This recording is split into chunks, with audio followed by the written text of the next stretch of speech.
后来，过来是高雄有一个救护车的驾驶，去年执行救护任务出车的时阵，离一个路口甲一台机车来相下撞。救护车的驾驶软心，想讲这个骑机车的男大学生无保险，所以就无叫伊赔修理车的费用。想袂到对方煞反倒转来告伊业务过失伤害，结果竟然惨交通局甲法官嘛无甲听，爱伊认罪，互伊是真无法度接受。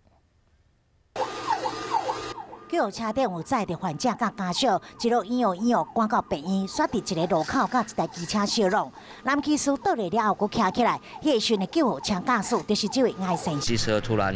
冲出来，那我是闯红灯没错，可是我有放慢速度。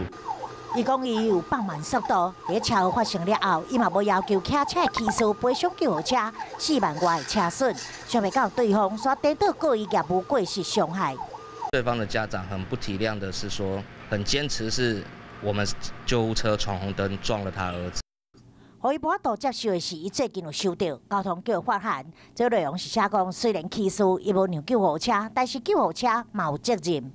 因为他是在闯红灯状况下经过路口，那我们会比较慎重，是希望说他可以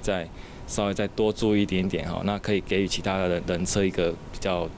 多余的一个时间呐。2017年11月发生的事件，到即马也在诉讼中。艾先生伊讲，开救护车要救人，拢是争取时间的，所以因此被告也佫工作无去，即马只会当卖一寡脆食物件过日。伊嘛希望司法会当予伊一个公平正义，行伊公道。